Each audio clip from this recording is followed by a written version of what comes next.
constituents, friends, acquaintances, and relatives. As the Deputy House Speaker, on behalf of the Legislative Assembly of Alberta in Canada, my staff and my family, I wish you and your loved ones joyful Christmas holiday season and the coming year with lots of blessings, happiness, and prosperity. Good luck in whatever you embark to do. A year has passed with lots of changes, personally, locally, and globally. The past year was not a good year for our provincial, national, and global economy. This unfortunately affected many of us, our dear friends and relatives. However, on the balance, in comparison with other jurisdictions, Alberta still fares better than most, if not all. Why Alberta? Alberta government and Albertans have been prepared for good time and bad time. Considering Alberta like a family household, we have paid off our mortgage and debts a few years back while spending to meet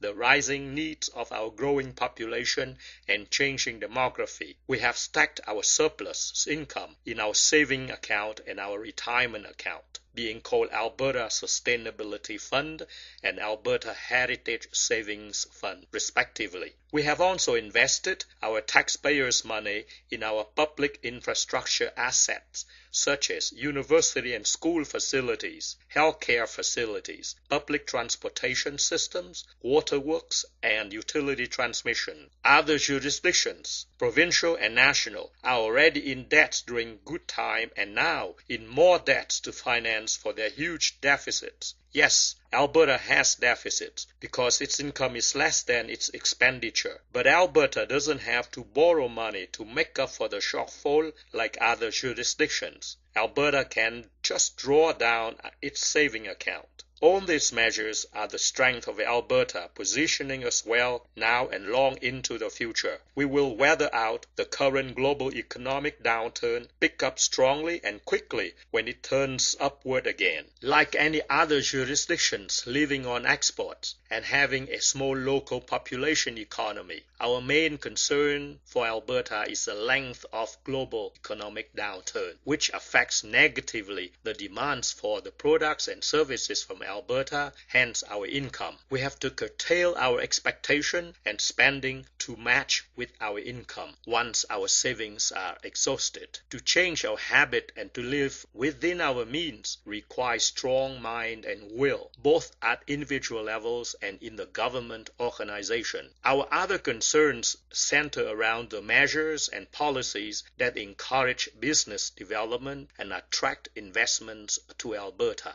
During the past year, there were a number of government operational issues that need to be addressed, and I have voiced this out to our Premier, Minister, and in government meetings. I also suggest that government communication needs improvement to avoid public confusion and misunderstanding and misinterpretation by political opposition. That's my view of Alberta in general. As to our constituents of Calgary Fort, I do thank you all for giving me the honor and the trust to represent you for over 12 years so far. Being elected by legislator colleagues to be the Deputy House Speaker is my great honor. The work demands of my long hours at the legislature while still keeping my commitment in the constituency. My office has been busy serving injured workers in need of help in dealing with the WCB, the individuals in need of social assistance, and the senior citizens not aware of government assistance programs.